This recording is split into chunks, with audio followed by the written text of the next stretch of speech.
very, very happily introduce you to my very first guest, my friend, entrepreneur, brilliant female advocate in the workplace, leader, number one, maverick, Jacqui Miller-Charlton, member of the British Empire. Here she is. Thank you, Ben, for that amazing intro. Hey, well deserved. Well, listen. Thank you. My pleasure. We've been friends a year and a half now.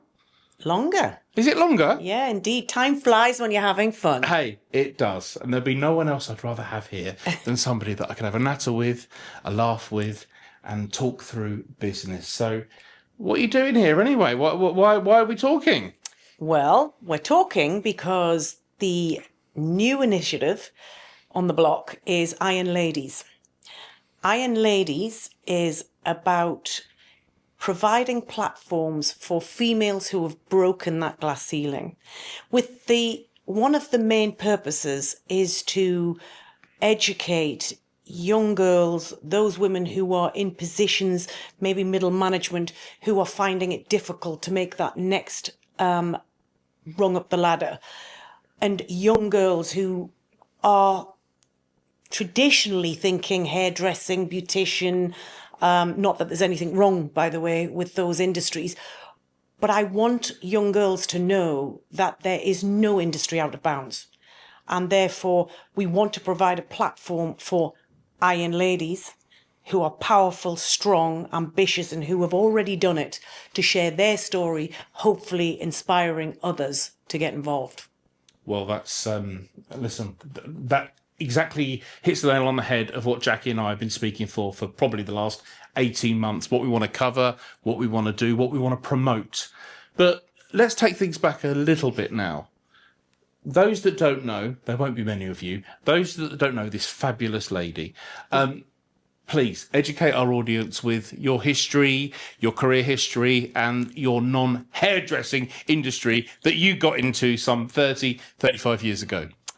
Okay, so I was around 16, and back in those days, quite a few years ago now, unfortunately, or fortunately, whatever the case may be, it was very, very male dominated, and it was male chauvinistic, it was all sorts of things, and I'm talking about construction, quarrying, mining, demolition, all big, heavy industry.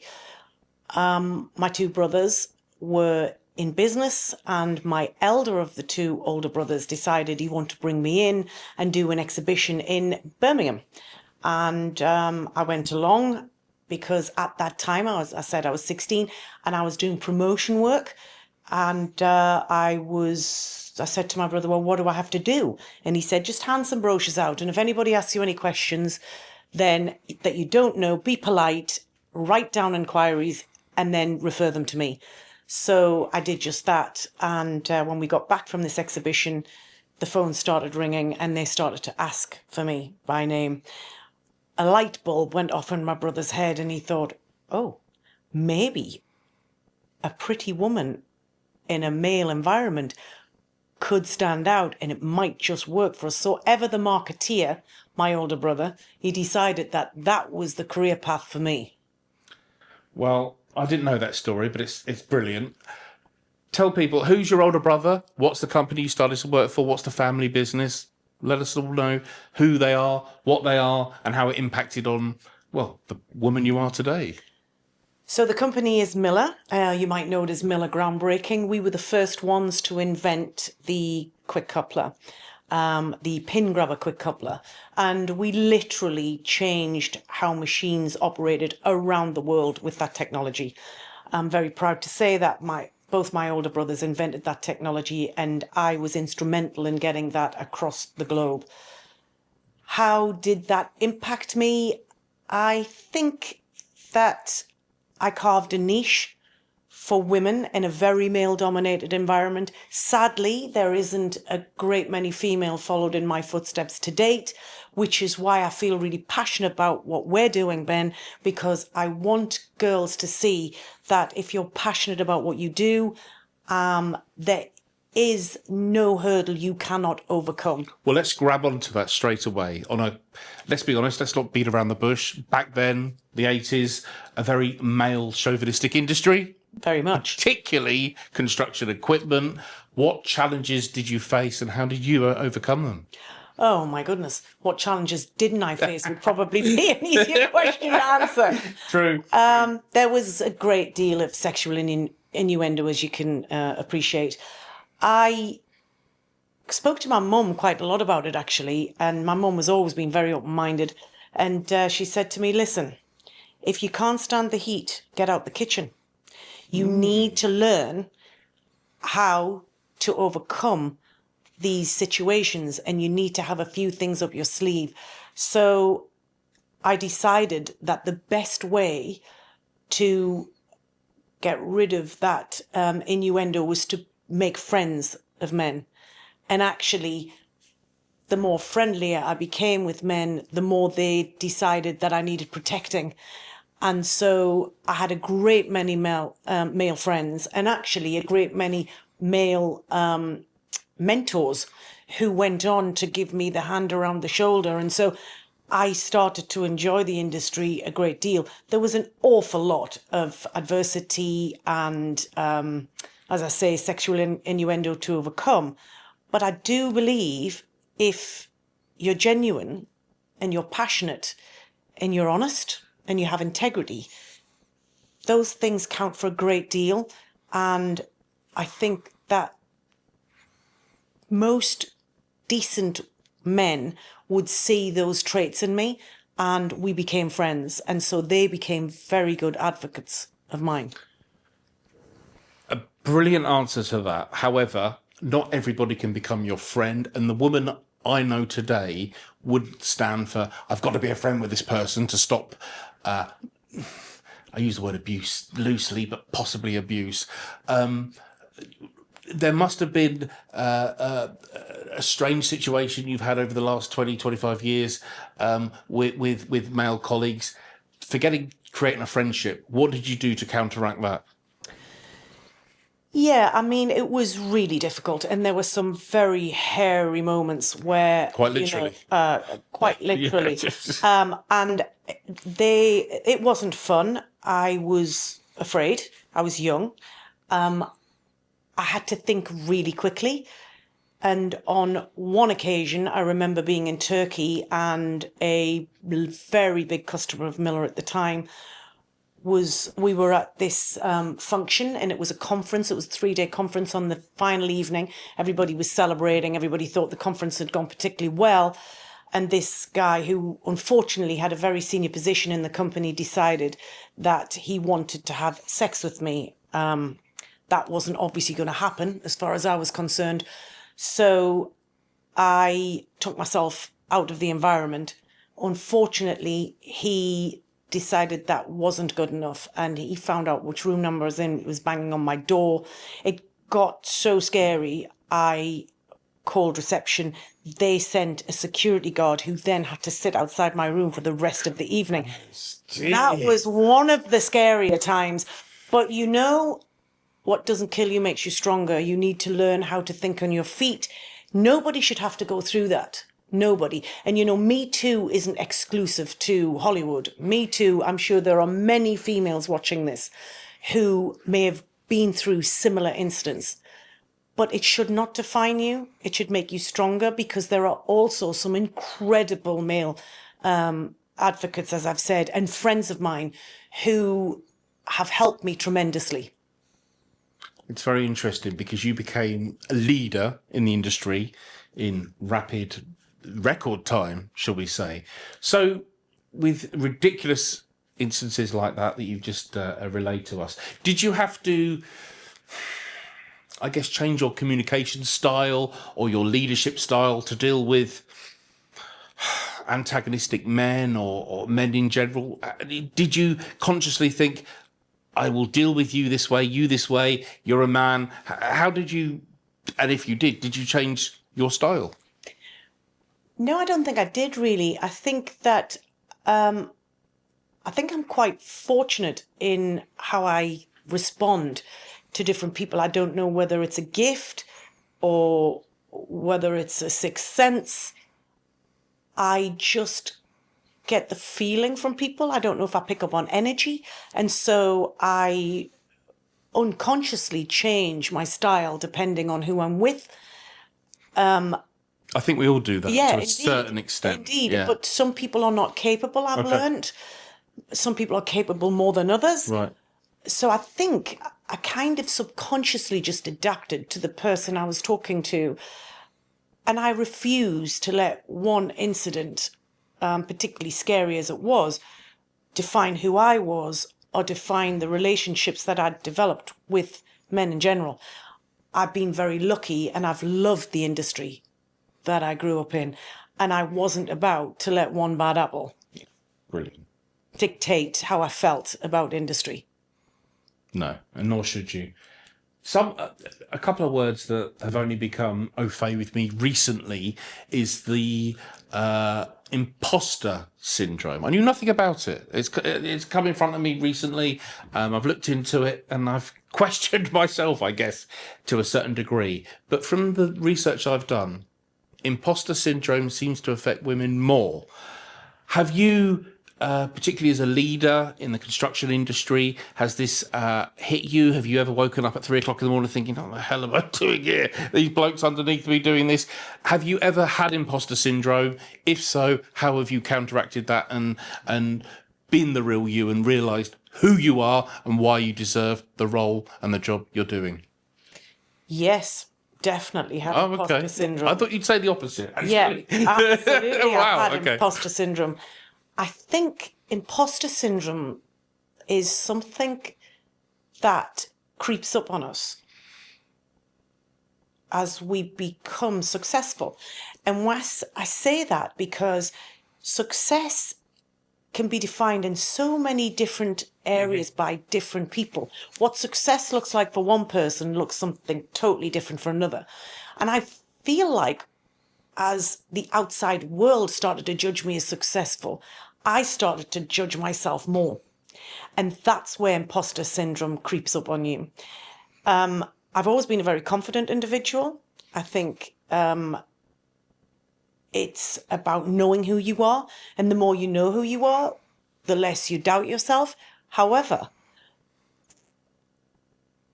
we all have an ego, but the ego must be kept in check because you don't want to come across antagonistic or, too self-possessed. So I think that in itself, and in terms of imposter syndrome, I started to think, wow, what have you got to say to these people? Why do they think you're successful? I mean, they're probably as successful as you are. Were you looking for small successes? Were you looking for, that placated me, or that reinforced that I should be here? Were you looking for little victories every day? Things you said, things you did, thanks you got, or creditation? Were you looking for small victories every day? No, not at all. Okay. I was looking to... Because I would be. I was looking to make progress. Yeah. I always wanted progress.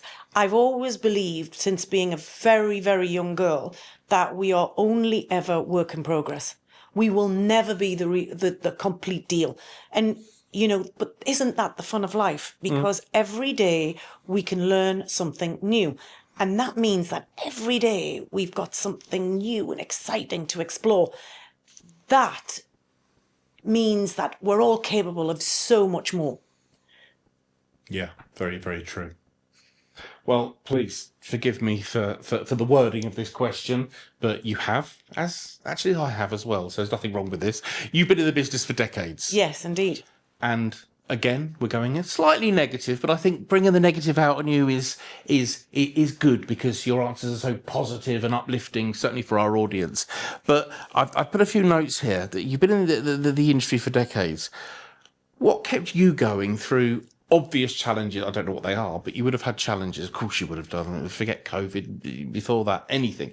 What kept you going through certain challenges you had as a woman in the industry, as a female leader, as well as business challenges? So I think it's a mindset. I think if you want to become successful in business, in industry, and I say that underlined because that doesn't necessarily work in parallel with your private life, but in business, I think that to be successful, you've got to have a very positive mindset. I'm lucky. I've always had a positive mindset because I've always been inquisitive and I've always wanted to know what's next. How do I improve? What do I do? And the other thing, Ben, is I've got a big picture vision. So I see the whole answer. When I have a problem in front You of see me, your destination, do you mean, or an answer that hasn't been asked yet, or what do you mean by that? all of the above. Okay. So I might be sitting in a board meeting and there'll be things come up, but I see the whole answer. I don't see piecemeal. I see it in big picture vision. And so I'm a big believer as well in sharing vision in picture format, in visual format, because we all use a lot of words and words can be misconstrued. There can be, the communication is a big thing in business. So I wanted to eliminate any possible structure that could cause doubt. And I wanted to create an environment where we had a shared vision and the vision was visual. So people knew where we were heading. And so every day we could look and say, is what I'm doing today going to get me any further down the line? What am I trying to achieve? And does what I'm doing help me to get to the next rung on the ladder, to get me closer to that destination? This destination is the answer. It's the answer to whatever the question may be in terms of productivity, in terms of annual goals, sales figures, whatever it might be. But you would have had times when there would have been uncertainty. There would have been, I guess, an element of surprise that cropped up. How did you deal with something that knocked you for six left field and threw you and the business into turmoil? How did you adapt and how did you deal with such circumstances? So I want to answer that by quoting Gone with the Wind, where Scarlett O'Hara says, I can't deal with that right now. I'll think about that tomorrow. Because I have... Not play it again, Sam. Not play it again, Sam. I believe that the human brain protects you against you. And therefore, if it's too much for you... Tell me more about that. That's interesting. Yeah, I just believe that... tell me more. Go on. If there's something so big that you weren't expecting it and it knocks you sideways, the brain automatically says, stop. It's too much to take in right now, so park that and we'll think about that later. I think you're right. I think we can bury things and then when you've got over it or you've moved on, it becomes irrelevant and comes back to the surface. Oh, gosh. Oh. Or it is relevant and you're in a much stronger place to deal with it. Yeah. But what you do is you power through. And I mean, I know it sounds cliche because everybody says, oh, you just learn and you get knocked down and you get back up. But actually, there is no magic bullet. That's exactly what people do. And the only way to success is through failures, repeated failures, because they are the bumps in the road. Quite agree. Couldn't agree more, actually. If you could name one particular decision that you made, not one that was forced upon you, one decision you've made that's impacted your career to lead you to where you are today, or certainly had an impact for a number of years within the industry you work in, what would that be?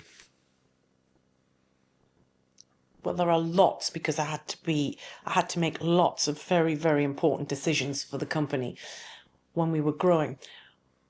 But one that springs to mind is when we were first trying to break into the market with the quick coupler technology.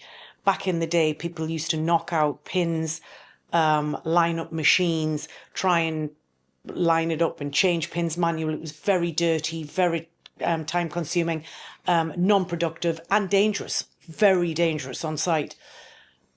I thought that when we went to introduce this technology into the market, it would take off like a steam train. How wrong was I? I kept getting closed door after closed door after closed door until I came up with the solution that, hang on, which is the sector that is hit in the pocket by downtime? If their machines are not operating, which sector within the construction industry is going to suffer in the pocket. And that was civil engineers. So I targeted all of my marketing efforts around looking for civil engineering companies, large civil engineering companies across the United Kingdom. And I started with them. And the rest, as they say, is history. Certainly is. So probably my number one interest, unfair to say, but let's be candid as we have been. My number one interest is probably demolition. We published Demolition Hub, very successful that it is, closely linked to a lot of what Miller do, alongside our Diggers Live magazine. Do you think, not just those two sectors, construction equipment and demolition, add quarrying into that as well, recycling, do you think, I know the answer, I want to know it from you though, but do you think there are barriers still there for women to showcase what they can do, what they can bring to the table, and to be visible? Unfortunately, yes, I do. And I think there's many reasons for that. One is education. I think that we absolutely have to change the education system as far as young girls are concerned. Let's stop stereotyping girls and jobs for girls. I think both girls and boys should be able to do whatever job they want. So you go to secondary school industry, and it be open for a career in construction for... Absolutely, okay. Absolutely. I mean, we know, let's say Digger Girl, for example, who's carved a name out for herself driving diggers. Okay. Okay, girl. And well done you. In the industry, and I'm delighted with girls like that, and I want more girls like that coming through, because why not? And she's doing an amazing job. And there's also a lady that is driving a machine operator that's driving for MGL. She's just won an award, something within the company, because she is one of their best drivers. And why not? Although it's different, doesn't have to be different. Why is it that we're, stereotyping a man drives a digger and a girl cuts hair, etc., etc.? That's not it. There's no reason for that. Whatever a girl wants to do, it should be, and boys, by the way, they should have access to it. If they're good enough and they're passionate enough, they should have the ability to do whatever their heart desires. You mentioned Digger Girl, who I know, I've met a couple of times. She's great. She does some great content. I know her from her content. I don't know how good she is as an excavator driver. I'm sure she's brilliant. But what I know is from her online content, which myself and hundreds of thousands of others see. Do you think, in fact, maybe you've answered this with MGL. Do you think I was going to say women need to be rewarded for their day job, for their moving the levers, for that kind of thing, rather than having a huge social media presence? But then you've kind of said that with the lady from MGL. Well, I think what Digger Girl's doing is amazing, and the reason for that is, so do I, by the way. The reason I've actually pointed her out is because she's providing a medium to get the message out. Exactly. And that is what I'm particularly proud of her for, because she's a young girl, she's providing a medium, and she is showing young girls, look. Have you met her? Actually, she came on the Miller stand. She's really nice. She's really nice. But I really, it's hats off to her for that, because we need more education in industry. And big companies need to actually explain that their doors are open, welcoming women, whether it be digger driving, marketing, engineering, welding, I don't care. Whatever it is, a man can do, a woman can do. But I'm not a believer in quotas. I'm a believer in best man or woman for the job. I couldn't agree with you more. It doesn't matter on the best person for the job. Let's not break it down to any other metric. The best person for the job, male, female, whatever it may be. Quite agree. Moving on slightly. You are a huge advocate for females in industry, because you are one, partly you want to breed the next generation of Jacqui Miller-Charltons, and that's brilliant, and I'm behind you 1,000,000% on that. But I would imagine could be wrong. I would imagine there are some male role models that you hold to high esteem, that you still think about today. Is that true? Absolutely, absolutely. So, Ben, I'm a big believer in success through collaboration, as we know. And the reason being, I don't believe that we can get the message out to lift females up without males supporting us. We need men to step up and say, look, it is great when women and men are working to the best of their ability together as a united force. And in terms of male advocates, my brother is a great example. He saw in me what I didn't see in me when I was a young girl, and he took the chance, and the business was very successful as a result of me joining the business. Of course, my two brothers were instrumental in that success, but as a family, 2 boys and a girl, it worked extremely well. So he was ahead of his time in his thinking, and there was a guy who gave me a break and gave us one of our big orders, a guy called Graham Hall, many, many years ago. He took me under his wing. He was one of my early mentors. There's been a lot of males who have helped me tremendously, and for that I'm truly thankful. But they helped me because they saw that I was dedicated to what I was doing, that I was passionate about what I was doing, and that I wanted to be successful for my business, for their business, and they saw integrity in me, and they wanted to support that. And so therefore, those are qualities, whether male or female, that we should be supporting all of the time. And I want to see men supporting women, because I passionately believe, and it is no fluke, that on the FTSE 100, companies with a diverse board, mixed male and female, perform much better than those with a one gender board. Yeah, that's very true. There are different skill sets. There are different thinking. We are different. Women are from Mars. Men are from the other way round. Yeah, women are from Venus. Yeah, that's darling. the one. That's the one. Well, some of them have been a bit further away, in my experience. But why did Keith take a punt on you? Because you wouldn't have had any corporate experience then. Why did he got on with you, argued with you, thought you'd be feisty? Why did he take a punt on you to bring you into the family business? So I'm his little sister, and So protective straight away. Well, he was, but he saw in me. He's a huge bloke. He's bigger than me. What's he, 6'6"? 6'4". No, he's bigger than 6'4". No, he's 6'4". Huge. Yeah. But I think he saw in me some of himself, because we're very similar. We look similar, and we can clash because we're very similar in terms of our approach. He's strong, confident, feisty, I suppose, not dissimilar to me. And he thought that I would be able to handle it. And of course, there was him and my other brother in the background there, to pick me up if I fell. Well, there you go. He's always been a marketeer, though, Ben, so he wanted something different. And at that time, I was that something different. Yeah, I see what you mean.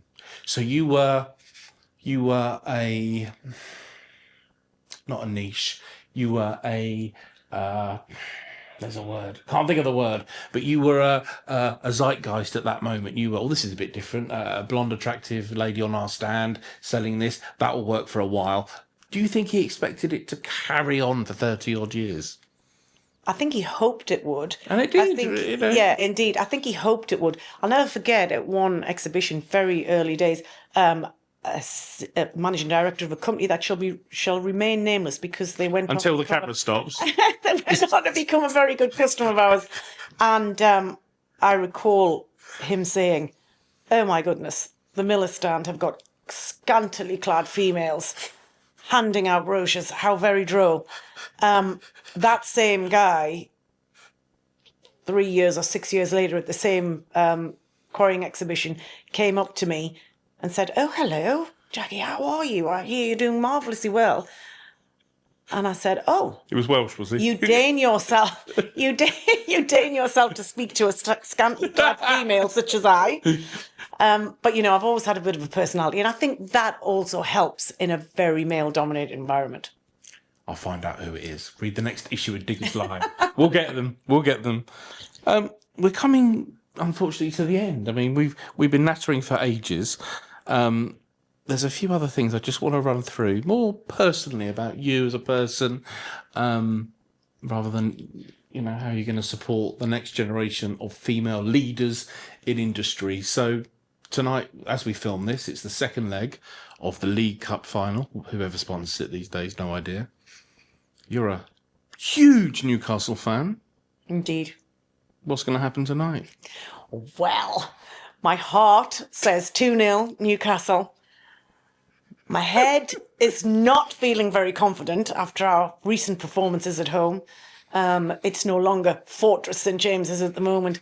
But listen, forever the optimist. We're going to get to the final. You've got a very... And I'm in black and white. Well, you are actually, and you've got a very special striker from Sweden. Indeed. He's very good, isn't Indeed. he? He's ridiculously good. Yeah. Gimme. 200 million every day. Oh, bloody hell! We couldn't use him. We beat Man United, so we don't need him. But as you are now, if you could look back at yourself as a 20-year-old, handful of years ago, let's be honest, not many. I wish. Not many at all.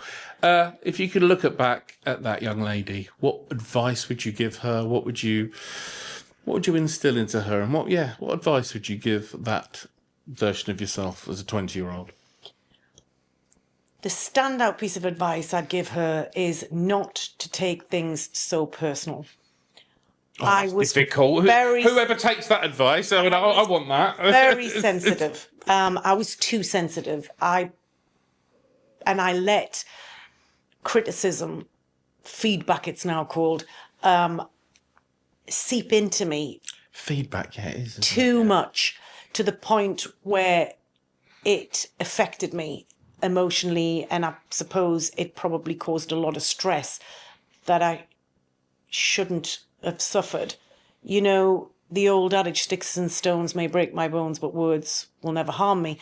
Learning to live by that is so much more difficult. But that's the advice I'd give me. And I still struggle with that. And I still tell myself that I'm a lot better now. Obviously, you get older, you learn, you go through experiences, and life knocks you down, gives you hard curveballs, all sorts of things to deal with. And therefore, you become tougher and stronger as a result. But I would tell the young me, don't be too serious. Don't knock yourself out as much. And try not to take what other people say to you negatively. Try not to take it to heart. And try and take the points from it that will make you a better version of you. That's what I would tell the younger me. Hard though, isn't it? Very difficult. And exceptionally difficult. And I'm not saying, but listen, anything in life worth having usually doesn't come easy.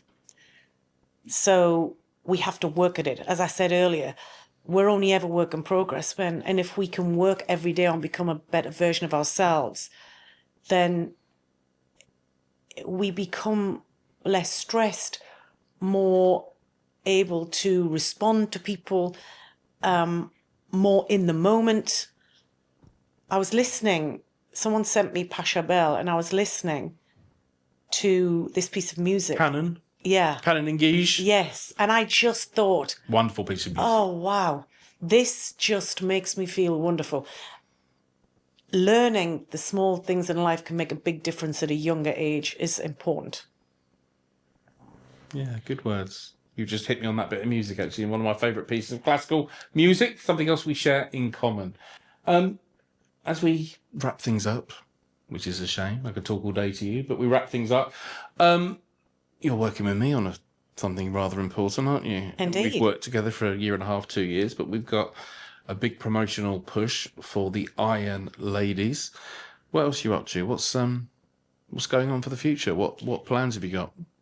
So obviously, partner, we're doing Iron Ladies podcast, Iron Ladies magazine. But I'm also launching myself as a mentoring coach. The reason I'm doing this is because I'm passionate about helping others, and I always have been.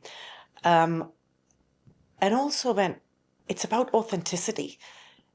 Being from the real world and industry, I would much prefer to be coached by someone who I could look up to, who'd actually been on a journey, who'd actually been through the things that I was facing at that time. And because I've been through most of the things that people will go through. Such as? All sorts. So, court cases, Redundancy, redundancy, yeah. Sexual discrimination. you name it. Building a business, growing a business, shrinking a business, regrowing a business, financial constraints, sitting outside early doors to catch someone out who we've been chasing over 100 grand for forever, and getting there and then watching him open up the keys to the building, ringing him on my mobile phone, and he answers saying, sorry, he's not in the office at the moment. And then I go knocking on the door, he opens the door, and I'll say, I'll have a check, please. You can do 3 if you like, and post-date them. So, wow. You name it. And is this just for females, or is this for anybody? Anybody at all. Who would be a key client for you? I mean, you've got a wealth of knowledge of anyone from 18 to 70, but who would you say it would be more sort of bespoke for? So anyone who really is on a journey of self-discovery, who's on a journey of trying to become a better person, better business person. I was going to jump in there. So someone that wants to, let's be honest, make more money. Someone that wants to... Of course. Yeah, okay. So it's an entrepreneurial kind of journey guide support you offer. Indeed. So, but to make more money, you need to understand who you are also. What lights your fire? What keeps you awake at night? Why does it keep you awake at night? What is it that you're not able to overcome? We spend fortunes a lot of people spend fortunes on their body, their physicality, going to the gym, what they eat, meditation, all these wonderful things. Very little is spent on the mind. And the mind, in my view, controls the body. If the mind says yes, the body follows. So it's about understanding who you are as an individual. When do we ever spend a lot of time getting to know who we are? When do we invest an awful lot of time in us? If we do that, we become a better individual all round. If you become a better all-round individual, you naturally become a better business person, because you know what it is that you should be doing that allows you to get improved results. So anyone who's looking for that, I'm here to help. You say anyone, but surely that you'll get a client that will come to you and you will call a spade a spade. You'll know that they're not going to succeed. You'll know there's limitations there. However time you tell them how to act business-wise, would you still take them on as a client? Would you still think you could help such a person? And I'm being really unfair here now saying that, but not at all. Actually, it's a great question. I mentioned earlier in this podcast integrity. So I start the process with a questionnaire, and if I don't believe I can help that individual, I won't take them. Wow. And that's really simple, because I want them to feel success by working with me. Oh, that's brilliant. And I would never take on someone who I don't feel I can help. Yeah. But I'd also say this. I am not a magician. I'm a hard-working individual with passion and integrity, and I'll give you my all to help you. But you have to give me your all, because it's a two-way street. It's a partnership. And if you can't invest in you, then I'm not a miracle worker. So I'm interested in working with people who want to become a better version of themselves, both business-wise and personality-wise, which overall will give them a better life experience. So how does this work then? Because I've never been fortunate enough to have a business coach of any type, anything like that. I'm genuinely interested. So is it do you Zoom them once a month or something? How do you communicate? Obviously, they won't necessarily be up in the northeast of England or Marbella. How does it work? It's generally a Zoom call. Yeah. And telephone calls. Yeah. So depending on the different programs, you can have a lot of me, you can have a little bit of me. So there's going to be 3 different programs. It's like having your own dragon. Isn't it? It really is. It is. Yeah. So, On tap. but you will get it. So it's you can find out more on www.mentorme.com. That's Mentor Me is my program. Jacqui Miller-MBE.com is my website. Rather. Which one do they go to? Mentorme.com. Yeah. So this Mentor Me is part of the website. Yeah. We've put it on the feed here, so we can put all the details up there if anybody's interested. I'm sure they will be. But do you have room? Do you have more? Do you have space for clients? Can you fit 1 or 2 more in? Yeah, indeed. At the moment, and like I said, it's not that I'm picky. It's Get in there quick. It's that it's about the right fit and making sure that the money you're spending is invested wisely. I want people to leave me feeling that I made a difference to them, because my mantra is be the difference that makes the difference. Well, I'm about to leave you feeling you've made a difference to me. I've enjoyed this whole conversation emphatically. It's been wonderful, enjoyable. And Jacqui, thank you very much. Absolute pleasure, my darling. Loved it. Pleasure. Thank you. Thank you, Ben.